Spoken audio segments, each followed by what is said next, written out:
slavery didn't only affect our freedom, but it also affected our psychology when it comes to money. And it's easy for people to say that we are irresponsible with our money or that we do very reckless things with it. But in the end, slavery planted the seed for it.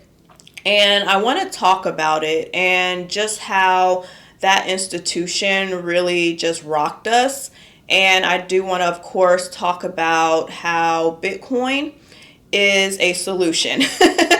That is what the channel is about. So, yes, how it is a solution, and if not a complete solution, just ways that it really helps. Okay? So, I'm going to get into that, but before I do, I just want to ask you to subscribe to the channel, give the video a like, and to also share the video.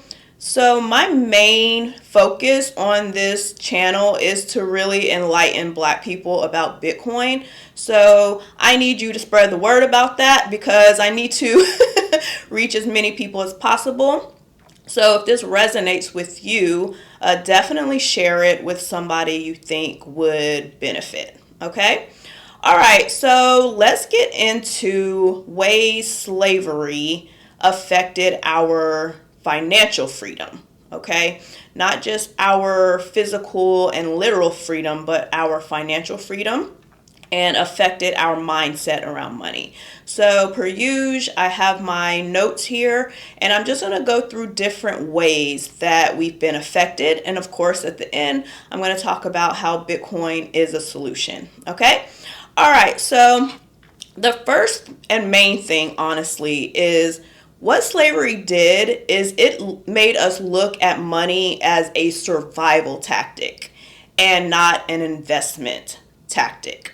Okay, when you are basically fighting for your life and having to ration just to exist, it's really hard to look at money beyond that. So in the end, we still look at money that way, and we use money that way. We look at it as a way to survive and to just keep going. We don't think of it beyond that. So that is the first way. The second one is a lack of ownership mindset. Now, this is very direct. When we were in slavery, we didn't own anything.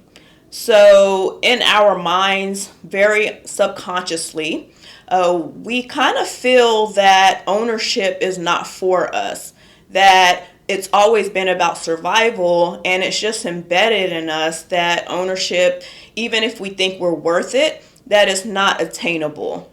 So in the end, we just don't think of ourselves as beneficiaries of having assets and having ownership. Okay? The next one is need for visibility. So I think this is very unique in the sense that it kind of focuses on physical versus abstract. So when it comes to money, Black people are most comfortable with money that they can see. And of course, I don't mean physically. Oh, well, of course, actually, it is physically as well because Black people keep actual physical money more than white people. So it is the actual, like, being able to see it, but it's also just being able to see it in like a bank account, knowing that you have instant access to it. So all assets are abstract. So there are things that you invest in, but you don't see them. You don't see them right away. You might be able to watch the portfolio grow, but in the end, you don't have access to it right then. And as Black people, we're used to needing to see that thing to believe that it's ours, right? So, and that even in slavery, that applies because the food that you make, that's your food, right? You don't, everything that is yours, the shed that you might have is not yours, but in your mind, it's like, I do live here. So that is another one that I think would not be your typical thought about how we feel about money. Okay? The next one is no generational wealth focus. And this ties back to survival as well. We didn't have a playbook right? When we were dealing with slavery, we were just trying to survive. So we weren't thinking about how can I benefit my kids, right? We wanted to protect them the best that we could, but that was from like immediate danger, right? Not wanting them to have to suffer as much as us, being able to have a workload less than us, as grown-ups, what I mean. So we never thought of it as, okay, how can I, make sure that my kids are doing better than me? Didn't have that luxury. So that's why we kind of look at it that way, right?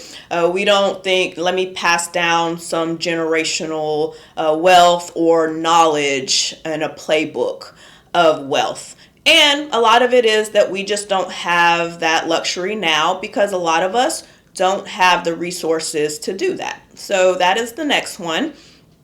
And the last one that I have is trust of banking.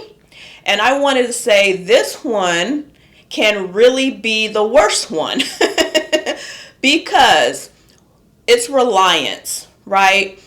We have become reliant on banks and other institutions, and part of that is actually wanting to be and feeling like we want approval of belonging in the wealth system. So it's kind of like if you've never had anything, you want that thing and you want to be recognized for it. So, we put a lot of our trust, and this is everybody. Nobody really has a choice but to put their trust into banks as far as, actually doing it because there's no other options. But we can change our mindset about how we look at banks and government when it comes to our money. So instead of wanting to belong and feeling like it's a status symbol, we should question it more and not look at it as our friend and something that we want to be a part of. Okay? One thing that I don't have up here, and I just thought about it, that people really critique us about is our need to buy expensive things. And we all know that that's kind of something that's thought about. And we kind of know it's true that, sometimes when we get money, we spend it on irresponsible things.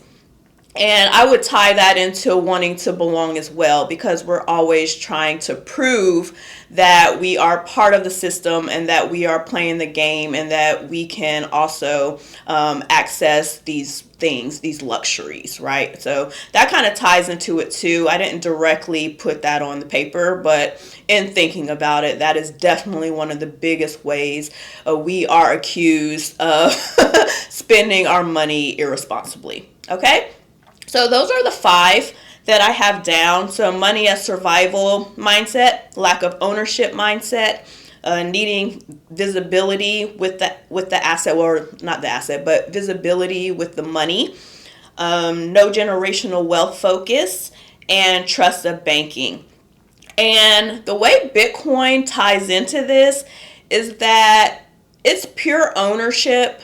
So because it is scarce and there is no middleman or government or institution that dictates it, it gives us the independence that we need to have financial freedom. Because I've said it in several videos, we can't wait for other people to really save us. We know that that's not the history of this channel, the history of this country. So we have to take things into our own hands, and Bitcoin is the best way to do it because it is an asset that is scarce and that will build generational wealth for us. Okay, so that is the main way. And another thing I have is the mindset will be changed because Bitcoin in general, for everybody, it has a long-term mentality. So I talked about this in the Bitcoin standard video that I did, and how that was one of the points that was in the book.